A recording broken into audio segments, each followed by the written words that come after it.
Hi friends, आज का topic है मेरा कि किसी भी गाड़ी का पेपर क्या क्या होना चाहिए। तो चलिए हम बिना किसी देर किए हुए आज इस वीडियो में क्लियर करते हैं आप लोगों को किसी भी गाड़ी का पेपर क्या क्या होना चाहिए। तो गाड़ी में चलिए सिंपल मैं 4 चक्का की बात कह रहा हूँ। तो 4 चक्का में आ जाता है प्राइवेट नंबर, जो कि निजी वाहन कहते हैं, जिसका वाइट प्लेट होता है जो कि आप स्क्रीन पे देख सकते हैं।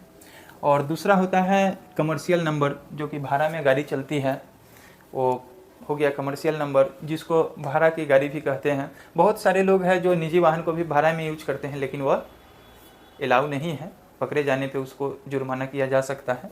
तो चलिए आज हम पहले प्राइवेट नंबर का बात करते हैं। तो प्राइवेट नंबर में बात रहा कि किसी भी गाड़ी का पेपर क्या क्या होना चाहिए, तभी मैं प्राइवेट नंबर पे आ जाता हूँ निजी वाहन पे। तो निजी वाहन में सबसे पहले आपको ऑनर बुक, जो कि स्मार्ट कार्ड आज के समय में दिया जा रहा है, तो स्मार्ट कार्ड आपको यह होना चाहिए, ऑनर बुक।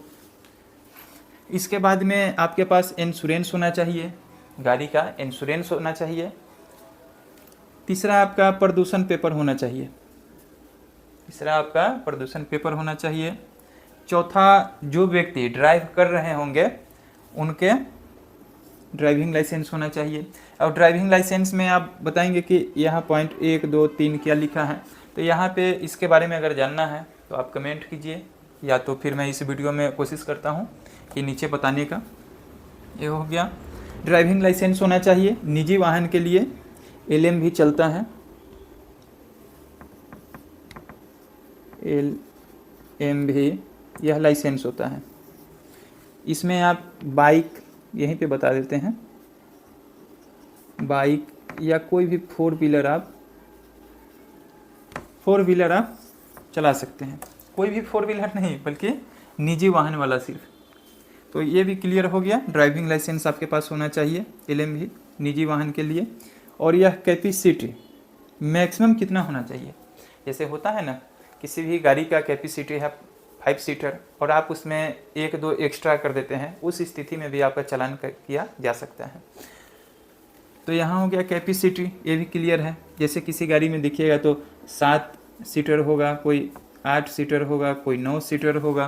तो यहाँ आपको 7, 8, 9 मतलब जितना होगा उतना ही बैठाना है। ऐसे तो उतना देखा नहीं जाता है, लेकिन जो नियम का बात है सो नियम मैं बता रहा हूँ। ऑल इंडिया परमिट, यह निजी वाहन में ऑल इंडिया परमिट होता है। इसका 1 टाइम पे, मतलब जिस समय हम गाड़ी को परचेज करते हैं उसी टाइम हमसे ऑल इंडिया का टैक्स ले लिया जाता है, जो कि हम इंडिया में कहीं भी गाड़ी को लेकर के जा सकते हैं। तो आप समझ गए होंगे कि प्राइवेट जो नंबर है निजी वाहन में क्या क्या होना चाहिए। तो निजी वाहन में ऑनर बुक होना चाहिए, इंश्योरेंस पेपर होना चाहिए, प्रदूषण पेपर होना चाहिए, ड्राइविंग लाइसेंस होना चाहिए उस व्यक्ति का जो व्यक्ति ड्राइव कर रहे हो। अगर ऑनर चला रहे हैं तो ऑनर का भी ड्राइविंग, चाहे जो भी व्यक्ति हो जो ड्राइव कर रहे हैं उस समय उस व्यक्ति का ड्राइविंग लाइसेंस चाहिए। कैपेसिटी मैक्सिमम जो बताया है, जितना सीटर होगा गाड़ी का, जितना कैपेसिटी जो कि ऑनर बुक पे लिखा होगा, इस पे ऑनर बुक पे लिखा होगा, उतना ही आप मैक्सिमम वहाँ व्यक्ति को रख सकते हैं। ऑल इंडिया परमिट, क्योंकि बता ही दिए हैं इससे पहले ही, इस गाड़ी को आप ऑल इंडिया कहीं भी ले जा सकते हैं। इसका आपको एक्स्ट्रा पेपर या परमिट कराने की आवश्यकता नहीं है। हाँ, टोल टैक्स वगैरह लगेगा, या कहीं नगर निगम जो लगता है, नगर निगम भी ये नहीं लेगा, प्राइवेट वाहन में नहीं लगता है। चलिए, तो आप समझ गए होंगे प्राइवेट वाहन के बारे में, निजी वाहन, प्राइवेट नंबर। अब आ जाइए कमर्शियल नंबर क्या होता है। कमर्शियल नंबर भाड़ा, मतलब भाड़ा में यह गाड़ी चलती है, यह व्यवसाय के रूप से लिया जाता है और यह पर्सनल यूज के लिए लिया जाता है। भाड़ा में चलने वाली गाड़ी को टैक्सी भी कहा जाता है, जो कि ऑनर बुक इसमें था प्राइवेट नंबर में, तो ऑनर बुक आपका स्मार्ट कार्ड इसमें भी मिलेगा। इंश्योरेंस आपको इसमें भी था और इंश्योरेंस इसमें भी होगा। लेकिन इंश्योरेंस में आपको बता देते हैं कि इंश्योरेंस 3 टाइप का होता है, हो सकता है 4-5 टाइप का भी हो, लेकिन मुझे 3 टाइप का जानकारी है जो मैं आपको बता रहा हूँ, 2 और 3। अब यह मत समझ लीजिएगा कि 1, 2, 3 टाइप हो गया, अब इसका मतलब होता है। चलिए, इसको जानने के लिए वीडियो के लास्ट तक बने रहे, इसको मैं लास्ट में चर्चा करूँगा। तो यह जान लीजिए, ऑनर बुक होना चाहिए, इंश्योरेंस होना चाहिए। अब 1, 2, 3 में कौन सा इंश्योरेंस चाहिए इसको लिए, ये वीडियो के लास्ट में बता रहे हैं। ऑनर बुक हो गया, इंश्योरेंस हो गया, इसमें भी प्रदूषण पेपर सेम होना चाहिए।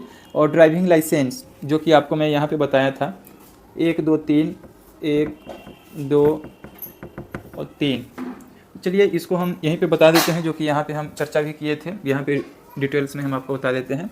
यहाँ पे पहला हम ले लेते हैं LMV। इसमें LMV एंड नॉन ट्रांस, मतलब इसमें ट्रांसपोर्ट आप नहीं कर सकते हैं, कमर्शियल वाहन को आप नहीं चला सकते हैं। इसमें कमर्शियल वाहन को LMV में नहीं चला सकते हैं। तो इसमें आप क्या क्या चला सकते हैं, तो इसमें आपको बता दिए हैं कि LMV एंड नॉन ट्रांस या ट्रांसपोर्ट बोल सकते हैं। इसमें आप बाइक चला सकते हैं, कोई भी बाइक चला सकते हैं।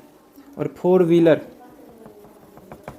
व्हीलर गाड़ी, निजी वाहन में कोई भी गाड़ी चला सकते हैं, अल्टो, बोलेरो, थार, स्कॉर्पियो, मतलब जो भी गाड़ी हो उसको आप चला सकते हैं।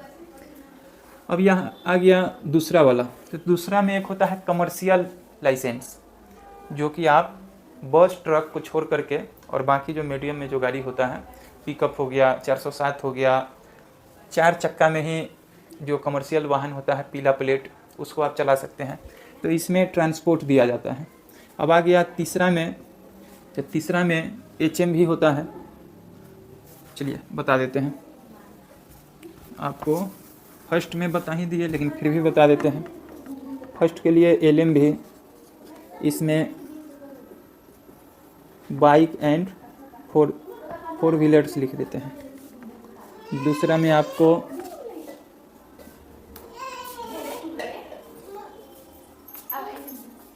ट्रांसपोर्ट, जो कि आप 4 चक्का के, मतलब इतना जान लीजिए पीला प्लेट।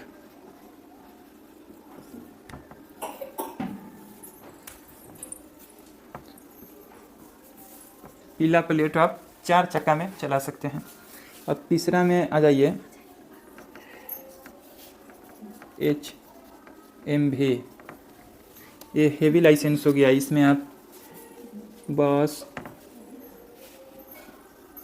ट्रक, ट्रैक्टर एवं अन्य बहुत सारा गाड़ी चला सकते हैं। तो आप समझ गए होंगे।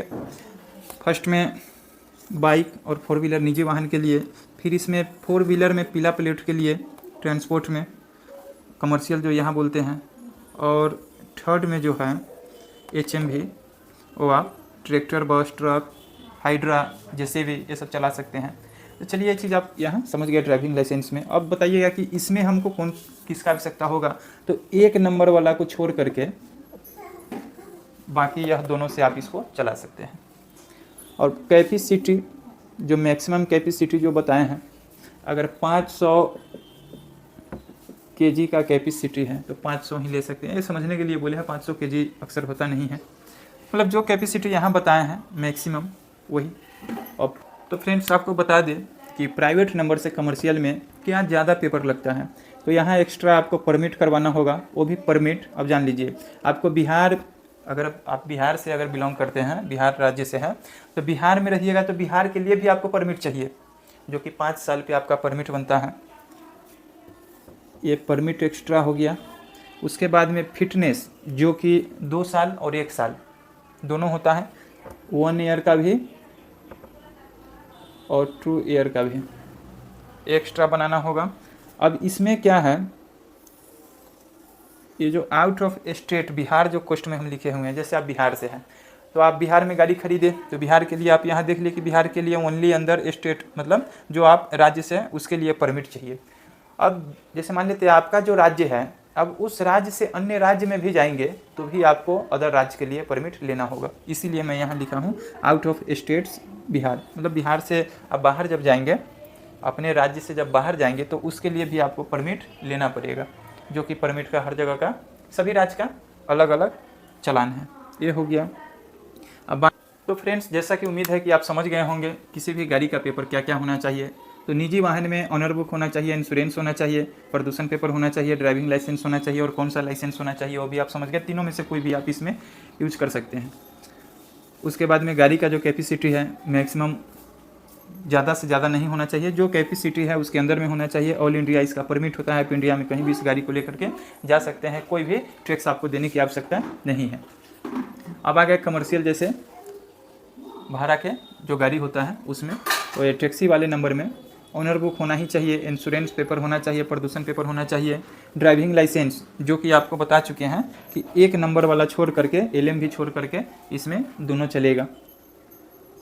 ड्राइविंग लाइसेंस समझ गए। और इसमें भी कैपेसिटी मैक्सिमम, जैसे मान लेते हैं किसी भी गाड़ी का कैपेसिटी है 7 सीटर, तो 7 सीटर ही मतलब उसमें 7 व्यक्ति हैं बैठ सकते हैं। 8 व्यक्ति बैठेंगे तो आपको लग सकता है जुर्माना।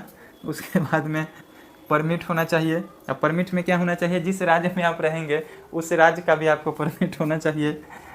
उसके बाद में फिटनेस होना चाहिए, तो फिटनेस आपको गाड़ी का टोटल पेपर को मिला करके फिटनेस बनता है, जो कि 1 साल और 2 साल का बनता है। आउट ऑफ स्टेट, आप जिस राज्य में गाड़ी आप लिए हुए हैं उस राज्य के अलावा दूसरा राज्य में जाएंगे तो भी आपको उसके लिए टैक्स करना होगा और परमिट बनवाना होगा। तो चलिए इसी के साथ साथ हम इस वीडियो को ख़त्म करते हैं, मतलब एंड करते हैं, समाप्त करते हैं। और हमारे इस चैनल असलम ऑफिशियल 6193 को आप लोग सब्सक्राइब नहीं किए होंगे तो प्लीज़ आप लोग हमारे इस चैनल को सब्सक्राइब कीजिए और बेल आइकन बटन दबाइए और सपोर्ट कीजिए।